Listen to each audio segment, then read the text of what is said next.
Señores, buenas tardes.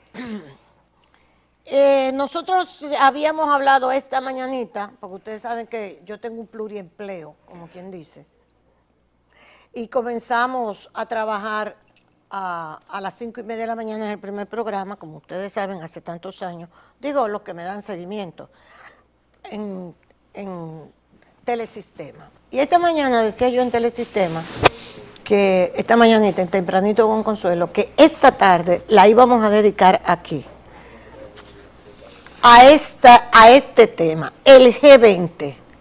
Se acaba de realizar la reunión en China del G20, que es el grupo de los 20, de las naciones, 20 Naciones Unidas. Acuérdense que había antes un G7, ahora un G20, se agrandó, etcétera, etcétera. Y lo interesante es lo que allí se discutió. Que nosotros queremos, ustedes saben que yo le doy seguimiento a todas esas cuestiones internacionales. ¿Por qué en el G20 se discutió la posibilidad de que el proteccionismo, la globalización y el modelo neoliberal, nada de proteccionismo? Sin embargo, en la cumbre del G20, miren este titular, porque vuelve y se habla del proteccionismo y dice, cumbre G20, dilema entre comercio y proteccionismo. Este es un titular del periódico La Jornada de México. ¿Por qué?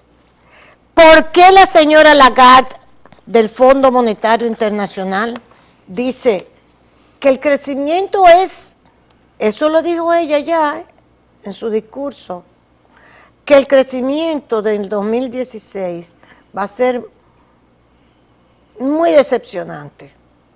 Y además, desigual, el tema de la desigualdad, que Piketty, el economista francés, en su famosa obra que se ha hecho famosa del capitalismo del siglo XXI, plantea el tema de por qué este modelo de la globalización, este modelo neoliberal ha traído tanta desigualdad. Entonces, ahora están China, el G20 sale en defensa de la globalización, ahí está China con Holanda, defendiendo la globalización, los chinos, por supuesto. Entonces, este es un tema que nosotros lo vamos a abordar con un especialista, como les habíamos dicho, Iván Ernesto Gatón. Doctor, buenas tardes. Muy buenas tardes. Gracias, Iván, por estar con nosotros. Es la primera vez que él está con nosotros, pero ya yo lo conocí gracias a los programas de Sol de la tarde, a donde tuve la oportunidad, él ha asistido y tuve la oportunidad de conversar con él, y yo creo que uno de los jóvenes que tiene más conocimiento sobre todo esto. Además, tú estás en la OMC. Trabajo en los temas de OMC representando al país por la Comisión de Defensa Comercial. Los temas que tienen que ver con los que son las distorsiones al comercio mundial. Ok, bien, gracias por estar con nosotros y vamos a comenzar por el famoso G20, esta reunión de ahora.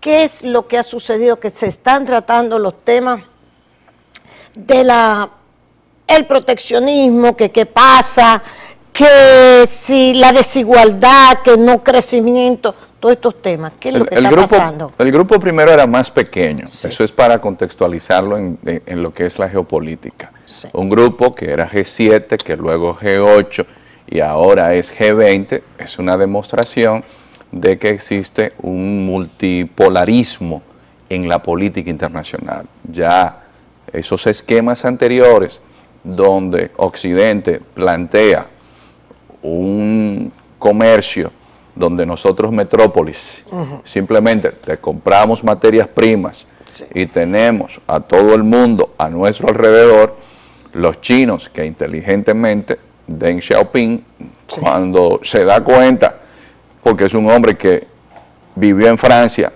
junto al otro gran hombre de China, que fue Zhou Enlai, sí, dijeron, no, pero si seguimos con los patrones anteriores, sí, Occidente nos va a comer. Sí. Así que vamos a darle a Occidente, con las peculiaridades chinas, un poco de la medicina que necesitan. Yo voy a hacer un socialismo democrático de mercado, sí, porque evidentemente que el sistema que ya se había comenzado, porque la gente piensa que el neoliberalismo es algo reciente. Ajá. El neoliberalismo se inicia con la escuela de Friedrich von Hayek, que estaba en contra de esa escuela keynesiana. Entonces dijeron libre comercio, pero libre comercio para todo el que estaba preparado para el libre comercio, que eran esos países. Era competir en términos de igualdad con países completamente desiguales. Entonces, ahora nos encontramos que los chinos, que sí se prepararon, que sí dijeron, no, dejemos que Occidente entonces venga e instale todas sus empresas aquí, nos dejan algo de su tecnología, nosotros le hacemos original copy. Es decir, le hacemos la copia original. Sí. Pero aparte de eso, nosotros sacamos ventaja de la propia codicia que tiene Occidente con el petróleo y cometen el gran error estratégico de la guerra de Irak. Ay. Entonces, aquí viene una especie de tormenta perfecta, porque los chinos, que no se habían llevado cuando la crisis asiática de las recomendaciones del Fondo Monetario Internacional, no son afectados, sino que económicamente suben. Pero los chinos también ya se habían convertido en la fábrica del planeta. Los rusos, que habían colapsado a partir del 91 con la implosión de la URSS, se fortalecen porque los precios de los commodities o materias primas, siendo Rusia el principal exportador de gas del planeta, sí, se recompone porque Putin aprovecha la propia guerra contra el terrorismo y a todos sus enemigos internos los elimina. Eliminado. Prácticamente eliminado. Jodorowsky, que era ese gran multimillonario que le estaba haciendo sombra con canales de televisión, lo metió preso y no ha vuelto a hablar más nunca cuando lo liberó, que se fue a Berlín. Entonces, él limpió la casa con el tema musulmán, con el problema de los separatistas chechenos, prácticamente destruyó Grozny. Entonces, ¿qué hacen? Se recomponen Rusia, se recompone con China y crean un grupo que es los BRICS. Ahí entra Brasil también. Sí. Ese grupo que John O'Sullivan, que era un asesor de Goldman Sachs, dice, no, pero esta gente son importantes. Y ahora vemos que quienes hacen más proteccionismo son los países occidentales que crearon la OMC, que llevaron las rondas GATT, porque se dieron cuenta entonces que países como China, que tienen 1.370 millones de personas, si le quitamos no ser economía de mercado, con el tema del acero, por ejemplo, ajá, que antes de ayer había protestas en Alemania, sí, con el tema del acero, que República Dominicana tiene miedo porque todo el mundo, hasta Estados Unidos, le ha puesto medidas al acero, pero no hay forma. Protección. Protección, ¿por qué? Porque dentro de los cánones que se establecieron en los acuerdos de la Ronda Uruguay, como es el artículo 3.7, condenar a los chinos se hace difícil, porque fueron ellos que hicieron las reglas y los chinos se la aprendieron todas. Y no hay un ámbito de la Organización Mundial del Comercio o los organismos multilaterales que los chinos no tengan una amplia representación. Y por eso es que, increíblemente, ahora son los chinos los que hablan de libre comercio. Entonces la Unión Europea y Estados Unidos están examinando el estatus de China y esto posiblemente vaya a un panel en la Organización Mundial de Comercio y ese panel con esa técnica de tortuga que hay, de paso de tortuga, se tome 2 años y le dé tiempo a la industria siderúrgica de Estados Unidos y de Europa a poder protegerse y ponerse a nivel de los chinos. Y ese acero de China es de los chinos. Es de los chinos, tanto así que uno de los países... Porque el de Corea del Sur es norteamericana, la principal fábrica tengo entendido, la principal fábrica de acero norteamericana se metió en Corea del Sur. Sí. Tengo entendido. Sí, pero Estados Unidos, desde Pittsburgh, que exacto, es donde estaba la gran industria acerera. Sí. Pero es que con los chinos no hay quien compita, no hay porque es que China... Pero entonces por eso la fábrica de los chinos sí es China. Sí, y los chinos están compitiendo a un nivel tal que el país que más acero producía y competía con China era Turquía, y Turquía ahora le compra palanquilla a los chinos. Es decir, que los chinos están exportando acero a precios por debajo de su costo de producción, que es lo que se llama en comercio internacional dumping. Un dumping. Entonces, con los chinos es difícil usted hacer los análisis que la OMC le pide, sí, porque usted ir a una empresa china, sí, y es lo que hacen los chinos allá en la Organización Mundial de Comercio, usted ve que Estados Unidos dice, le hemos pedido información sobre las subvenciones y sobre tales productos, y la delegada china le dice, pero le hemos entregado los informes que ustedes han pedido, pero es un borrador que lo han mandado en chino mandarín, que ha hecho todas las vueltas posibles y tienen varios años, porque los chinos tienen una concepción... No, pero así es que, así ellos, es que se manejan. Ellos se manejan como si estuvieran en la Duarte parte atrás, no, que el Dirección de Impuestos Internos dijo, y los chinos que no pagan nada de impuestos. Ellos se manejan con esa informalidad. No es la informalidad, los chinos tienen clase, tienen un nivel y una exquisitez en el trato que es increíble. Lo que sucede es que aprendieron de Occidente. Casi todos esos muchachos o todos esos dirigentes chinos estudiaron fuera. Sí, eso y es entonces es como y hablan sucedió... inglés y francés y español, ¿verdad?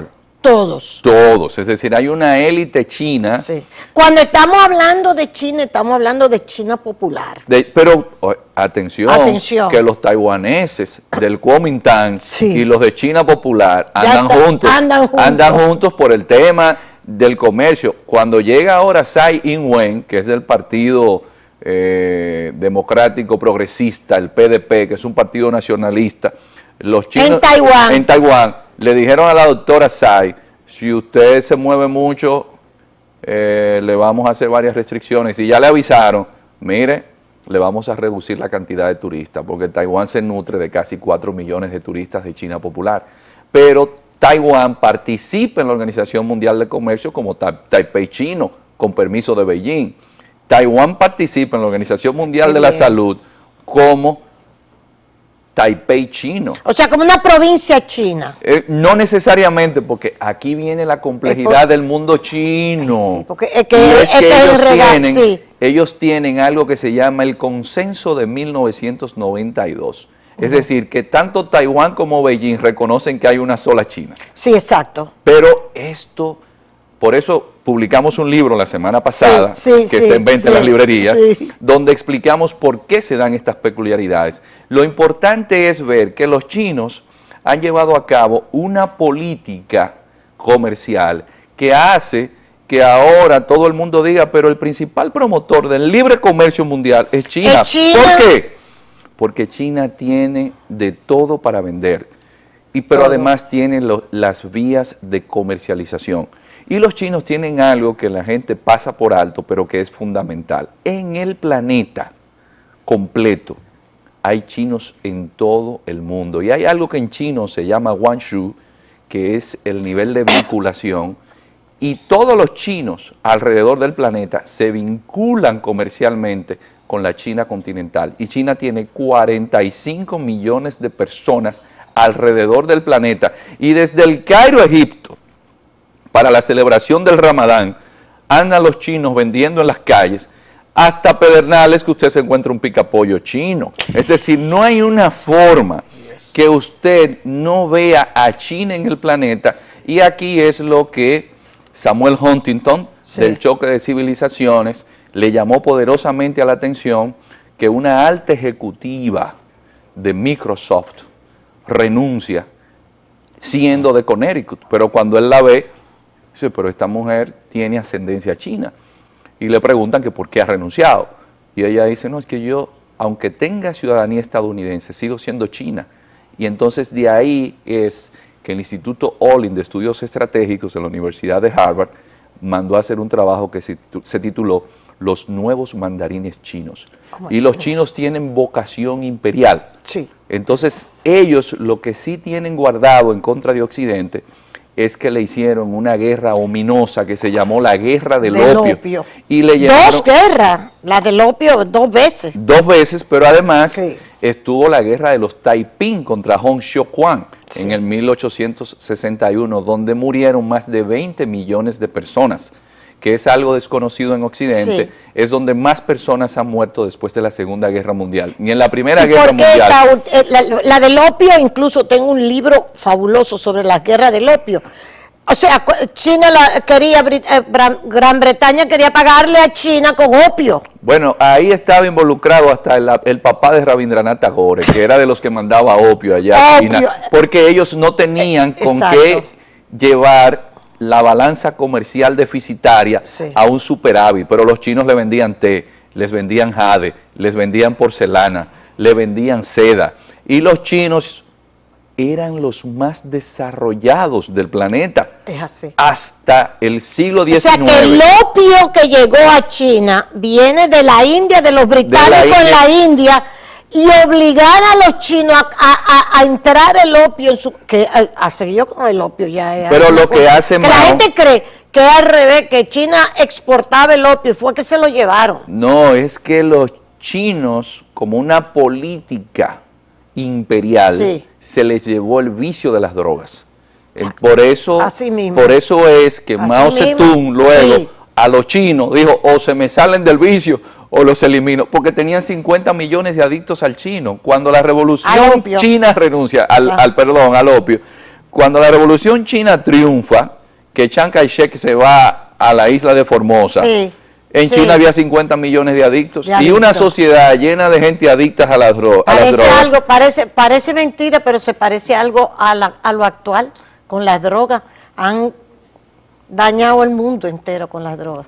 Pero que las drogas entran dentro del sistema capitalista financiero, porque gran parte del dinero de las drogas, ¿dónde se quedan? Se quedan en los bancos. En los bancos. Entonces los chinos... Ustedes se creen que es en Colombia, los campesinos colombianos, y lo comida de aquí, los quirinos, es en el sistema financiero mundial que están los cuartos de la droga. Se habla de la criminalización de la economía mundial. Sí. ¿Por qué? Porque los grandes grupos mafiosos como yakuza japonesa, mafia rusa, triadas chinas, carteles colombianos, le maneja cada uno 50.000 millones de dólares. Hay dos grandes negocios en el planeta Tierra. El primero es el de las armas y el segundo es el de las drogas. Y esos grupos mafiosos le manejan a usted una cantidad inmensa de dinero, tanto así que de toda la droga que se produce en el hemisferio occidental, de 80 centavos se van al norte y 20 centavos es que caen por aquí. Es decir, ahora estamos con unos chinos que saben cómo funciona el planeta, saben cómo... Y hay que ir a China, dicho sea de paso, para ver... A mí me dijo don Carlos Morales Troncoso cuando yo iba a viajar a China, que por cierto está aquí una representación, porque allá nosotros tenemos a Rosa NG haciendo un papel extraordinario, dicho sea de paso, allá en China Popular. Y hay una representante del comercio, y entonces hay un viaje hacia China que, dicho sea de paso, hoy mismo me llamaron, pero yo no puedo ir. Y entonces tú llegas a China y eso es capitalismo puro. Esa es la idea. Si tú ves, tú sabes dónde yo encontré a Mao Zedong, en una cajetilla de metal de cigarrillo, en un gift shop. Es el único sitio donde yo vi un dibujo de Mao, en un gift shop, porque después lo otro es pura falda, blusa, zapatos, ponchera, carro de super lujo, todo. Eso es capitalismo, me lo dio don Carlos Morales Consuelo.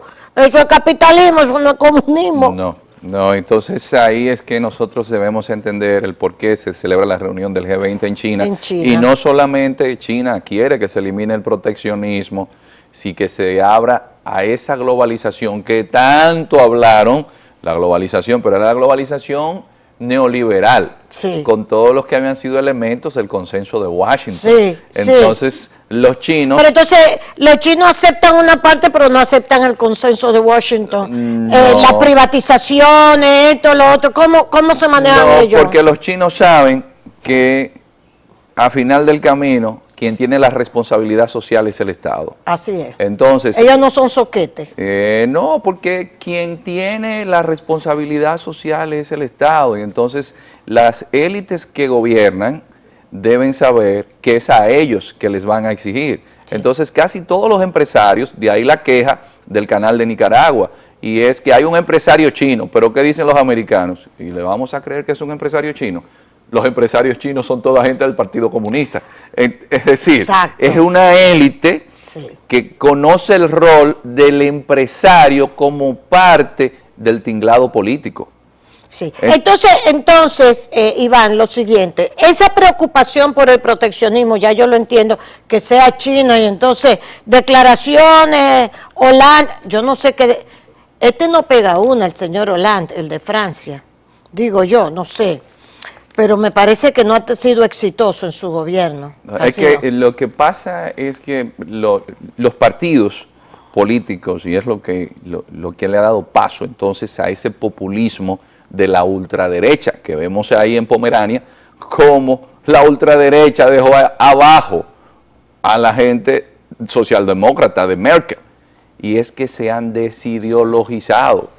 Entonces, el pobre Hollande llega y usted dice, pero ¿es socialista?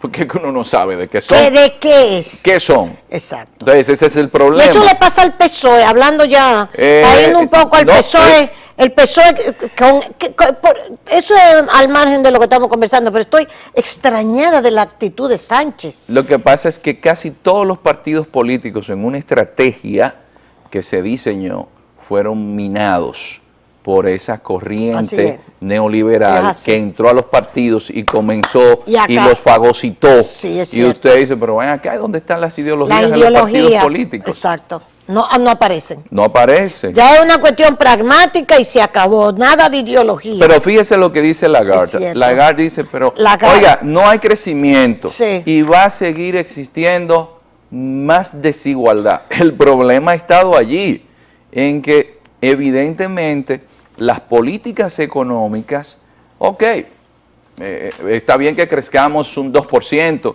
un 5%, pero se reflejan en la mayoría. Porque lo vemos. O sea, hay la lluvia hacia los de abajo, te toca algo, les toca. El efecto cascada. Cascada. No existe. Entonces, el único país que sí ha sacado gente de la pobreza es China. Sí. Porque los chinos sí han aprovechado el crecimiento económico para ir sacando gente de la pobreza. ¿Y por qué Brasil lo hizo y sacó, dice que 40 millones y le pasa lo que le pasa a la Rousseff? Porque Brasil no tuvo una revolución. Sí. Brasil no tuvo la muerte de los 1000 pedazos. De Portugal yo quiero mi pedazo, cojo Macao. De Alemania yo quiero mi pedazo, tomo Qingdao. De los británicos quiero mi pedazo, tomo Hong Kong. Todo el mundo se repartió China. Sí. Todo el mundo llegó y cogió aquí y allá. China era una cenicienta. Brasil sí se inicia como imperio, pero lamentablemente, y esto es un elemento que sucede en la mayoría de nuestros países, sin autoestima. Ay, Dios mío, sí. ¿Nos pasa? Sin autoestima. Así están los dominicanos, sin un sentido de lo nacional, sin propia valía. Las élites pueden defender los intereses nacionales ante las aves de rapiña, interesados en nuestras materias primas. No. Interesados en nuestra mano de obra. No. Entonces, sin una élite con conciencia nacional, así es, no hay forma. ¿Por qué Estados Unidos es Estados Unidos? Porque Estados Unidos siempre ha tenido élites conscientes del interés nacional. Entonces los chinos sí tienen esto. En Brasil no. En Brasil, sacar 40 millones de personas de la pobreza, eso es tú tenerme a una gleba insurrecta, que yo siempre mantuve ahí pisado, haciendo alardes ahora y compitiendo conmigo. Entonces eso yo no lo deseo. Y por eso es que vemos que el gobierno que llega es un gobierno de blancos, en un país donde una gran parte de la población es negra, un gobierno que excluye a las mujeres. Y algo interesantísimo, señores, el Papa Francisco, que hay que darle seguimiento, dice hace 3 días, hay que orar por Brasil en un momento tan difícil. Esperemos que los marginados, los más pobres, sean tomados en consideración. Es decir, el Papa indirectamente está condenando que se haya sacado del poder a una mujer que no se le puede decir que tomó un solo centavo, donde quien toma la presidencia es vicepresidente porque fue electo, pero había sido condenado por un delito electoral y en las próximas elecciones no puede presentarse. Oiga, pero aparte de eso, tiene 3 procesos judiciales adicionales. Sí. Entonces, el 60% de esa matrícula que la condenó a ella está vinculado a la corrupción, no así ella. Entonces, el Papa plantea lo que Lagarde, desde otra perspectiva, nos dice. Oye, es que vamos a seguir profundizando la desigualdad y esto va a traer más populismos, pero no populismo como la gente piensa que es solamente de izquierda. Es que en Austria el partido nazi sacó un 49%. Es que en Alemania también, pero ¿qué traen todos estos desequilibrios? Más migraciones. Exacto, entonces el fenómeno de las migraciones que tiene a la Merkel sacrificada, que sale el Brexit, las migraciones, el escándalo de las migraciones. Ahora mismo los franceses, lo acabo de ver en televisión española, no queremos, esas favelas, entre comillas, son brasileñas, pero favelas en Francia, en Calais, están a donde se cruza para Inglaterra, ahí se han hecho unas villas miserias, que por cierto yo tomé el ferry para cruzar a Dover, en un viaje precioso, y ahí está Calais. Todavía uno ve las fortificaciones de la Segunda Guerra Mundial, donde estaban los alemanes, unas fortificaciones enormes, que todavía están en Calais, en Francia, en la costa francesa, y ahí se han hecho estas villas miserias de los inmigrantes, y los franceses están pidiendo que le saquen a esa gente de ahí. Pero ¿cómo los van a sacar si ellos han sido propiciadores de que esté la situación del Medio Oriente? Porque desde los acuerdos Sykes-Picot llegaron y se dividieron, y en uno de los temas principales que se iba a abordar ahora en la cumbre del G20 era el tema de Siria. Sí. Porque el tema de Siria es un tema preocupante. Pero ¿qué sucede? Tanto el presidente Obama como Putin manifiestan que no pudieron llegar a acuerdos, pero ¿cuántos millones de refugiados tiene Turquía de Siria? 3 millones de refugiados. Pero se da la situación de que Irak, después de esa guerra, envió refugiados también por el mundo. Entonces ahora los chinos están bombardeando en Siria. Los chinos también. Los chinos, porque los chinos, es que hay un gran, reacomodamiento. Los rusos y los Estados Unidos están bombardeando, entonces los chinos también. Los chinos también, porque los chinos y los rusos, según Kissinger, se cometió un gran error en la administración Obama. Con el tema del robo de informaciones entrando a las computadoras en Estados Unidos, que Estados Unidos dio orden de captura contra un teniente coronel chino y otros miembros del Ejército de Liberación Nacional chino, eso trajo serios inconvenientes. Y los chinos y los rusos se unieron en un gran acuerdo que se selló con el más grande negocio que se ha hecho en el siglo XXI, que fue el de llevar gas desde Rusia a China, y el negocio fue de 420 mil millones de dólares. Y de una vez Rusia ayuda a China y China ayuda a Rusia frente a Occidente, porque estamos en una etapa de guerra fría. No, es que estamos en una tercera guerra mundial a retazos.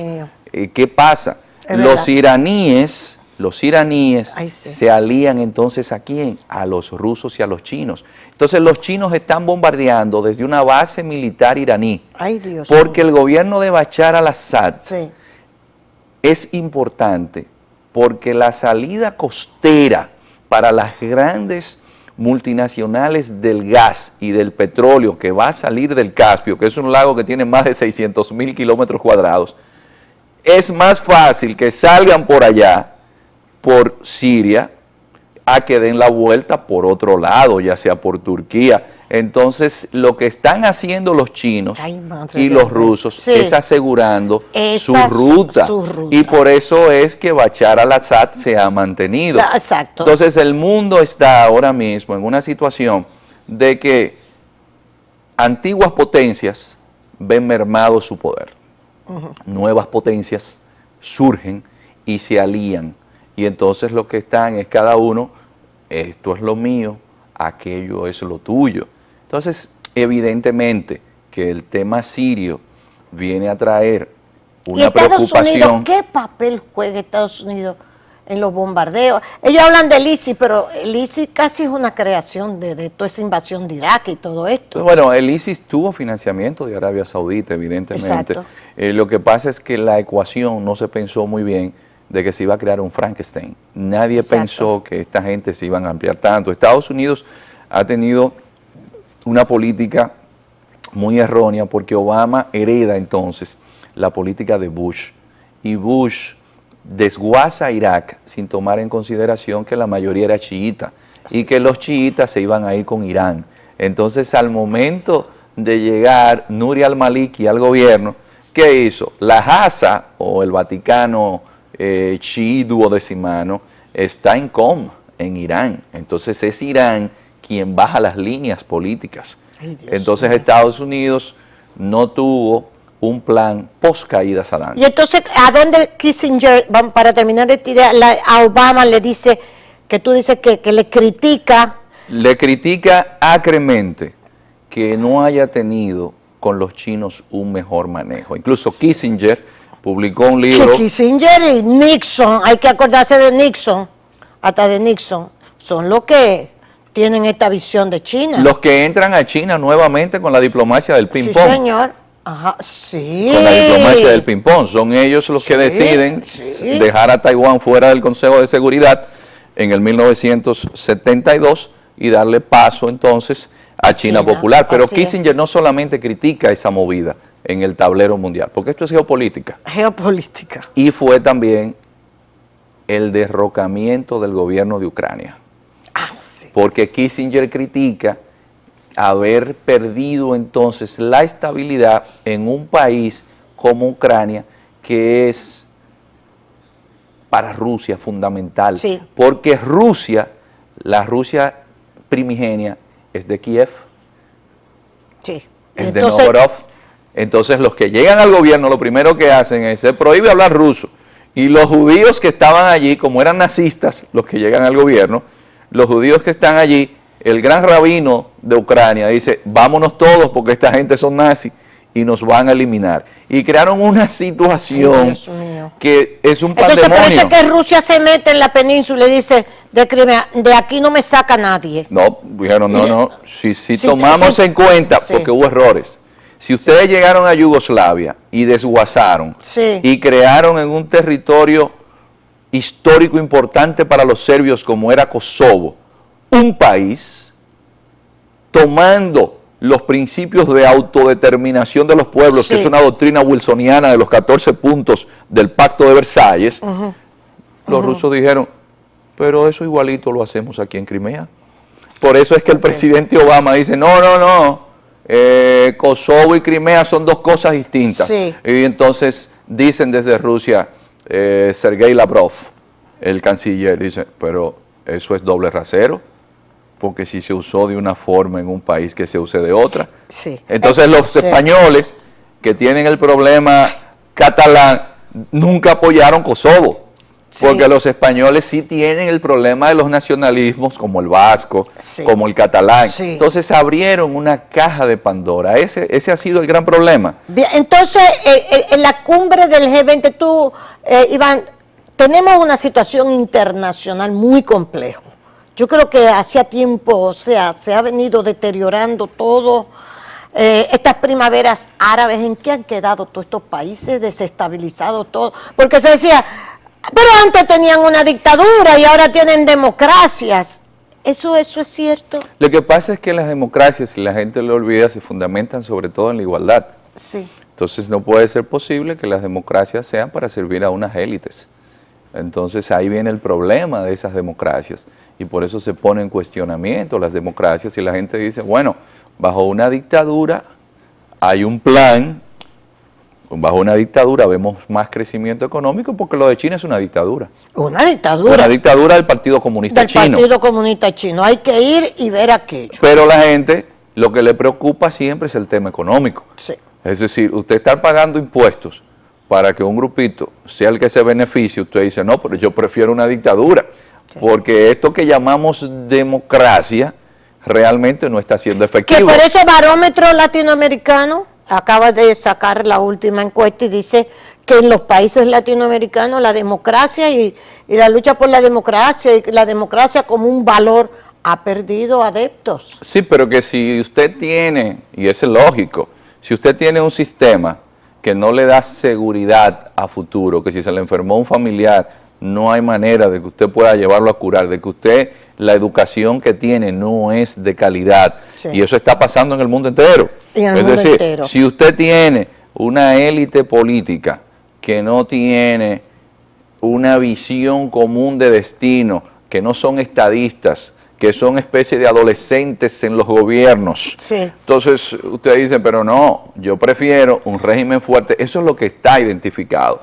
El gran problema ha sido que todo ese proceso neoliberal del cual usted hablaba, sí, nos llevó a unos estados de indiferencia, de hiperegoísmo, hiperindividualismo en las sociedades, así es, que rompieron esas bases que permitían la solidaridad y el sentido del destino común que tienen los seres humanos, porque se supone que los gobiernos son para ejercer el poder, pero incluyendo a las mayorías. Que le dice Lagarde, ahora que tú dices eso, dice Lagarde, tiene que haber crecimiento, pero inclusivo. Dijo Lagarde, ella inclusivo, porque es que la gran marca de la época es la desigualdad, la concentración de la riqueza. ¿Estoy equivocado o no? Bueno, solamente los tres individuos con más dinero del planeta tienen el equivalente al Producto Interno Bruto de los 48 países más pobres. Entonces es un asunto pornográfico. Hemos llegado a un nivel en el cual hablamos de que el país más desarrollado del planeta, que es Estados Unidos, tiene más de 40 millones de analfabetos, con uno de los sistemas escolares más cuestionados, con un problema de pandillas, de maras en Estados Unidos, que usted dice, pero esto parece un país centroamericano, por ponerle un ejemplo. Sí. Estamos hablando de que Estados Unidos tiene todavía refugiados del huracán Katrina. Usted dice, bueno, aquí se justifica del huracán David, pero en el país más desarrollado del planeta, que no se esté incluyendo la gente en el desarrollo económico, les indica a ustedes que esa globalización neoliberal que se llevó, todas esas políticas que se llevaron a cabo, hay que buscar la forma de reformarlas. Yo siempre pongo la Iglesia Católica, y el Papa Juan Pablo II siempre hablaba de ese capitalismo salvaje. Entonces, señores, evidentemente que los seres humanos, no importa el lugar del planeta donde se encuentren, si ven que están excluidos por esa élite política de las medidas que toman, no se van a sentir contentos. Entonces, estamos ahora mismo sin brújula, porque hay elementos que no se tomaron en cuenta. Y es que el medio ambiente fue algo que no se tomó en consideración. Es decir, se hablaba del Producto Interno Bruto, pero ¿cuánto le deja la naturaleza a ese Producto Interno Bruto? Por eso no se contabilizó. Entonces, hemos dañado la calidad del aire. Pero el aire antes, eso, nadie hablaba de que el aire se iba a vender. En China se vende oxígeno, porque la calidad del aire es tan mala que está trayendo problemas serios en las vías respiratorias. Entonces, para el servicio sanitario de China, eso le cuesta muchos millones de dólares y han decidido prestar atención al tema del medio ambiente. Pero está el otro tema, que es el agua. Lo del agua, aquí viene el tema del estrés hídrico y las pocas reservas de agua que tenemos en el planeta. Y ese neoliberalismo nunca pensó en eso. Y falta la mujer, que seguimos en una situación de desigualdad plena. Bueno, la feminización de la pobreza. Ese es el término que podemos utilizar. Ustedes ven por qué yo quería que viniera aquí Iván Ernesto Gatón Rosa, quien es un experto en relaciones exteriores, está en la OMC representando el país. Yo creo que hemos tenido... Estas charlas son necesarias desde mi punto de vista, porque a veces nosotros los dominicanos vivimos muy concentrados en lo nuestro, en lo pequeño, y no nos damos cuenta de lo que está sucediendo en el mundo. Muchas gracias, Iván. Decirle a ustedes que recuerden que nosotros estamos gracias al Grupo Rica, que tenemos la rifa de la nueva jipeta que vamos a rifar ahora el día 23 de octubre. Con 4 tapas de leche Listamil de cartón, usted recorta la parte de arriba, en un sobre lo deposita y el 23 usted se está montando en su jipeta con rica. Y por supuesto Plaza Lama, y tenemos hoy martes gratis de Óptica Oviedo, porque tú compras la montura, los cristales son gratis, un seguro recontra seguro, la gente de Seguros Pepín, las clases de matemática que Apul la está dando, tu kipe, tía Badía está en los coffee shop de tu café. Santo Domingo. Señores, nos vemos mañana. Muchísimas gracias.